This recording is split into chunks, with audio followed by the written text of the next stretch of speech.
6 నెలలకే 15,485 కోట్లు పెంచినారంటే ఎంత దుర్మార్గమైన కూటమి ప్రభుత్వం. ఎందుకంటే బాధుడికే వచ్చింది కానీ ఇది ప్రజా పరిపాలన చేసే కాదు. ఎందుకంటే మన పవన్ కళ్యాణ్ ఓ మాట అంటారు, మన బీజేపీ వాళ్ళు ఒక మాట అంటారు, చంద్రబాబు నాయుడు ఏమో లాస్ట్కి చేతులు ఎత్తేసి సూపర్ 6 చెప్పినాం కానీ ఏమీ లేదు అనే విధంగా చెప్పినారు. కాబట్టి ఈరోజు ఎందుకు చెప్పినారు మీరు?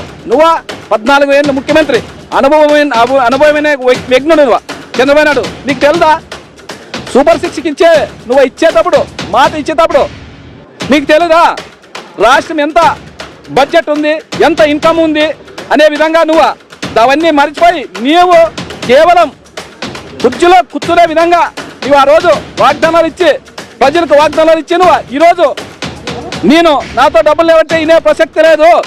నువ్వు చెప్పిన మాటకి సూపర్ 6 ఏమి చెప్పినావో అవన్నీ ఖచ్చితంగా ప్రజలకు ఇచ్చే వరకు మేము ప్రజలకు తీసుకుపోయి దీన్ని మాత్రం ఖచ్చితంగా మేము ధర్నాలు చేస్తూనే ఉంటాము.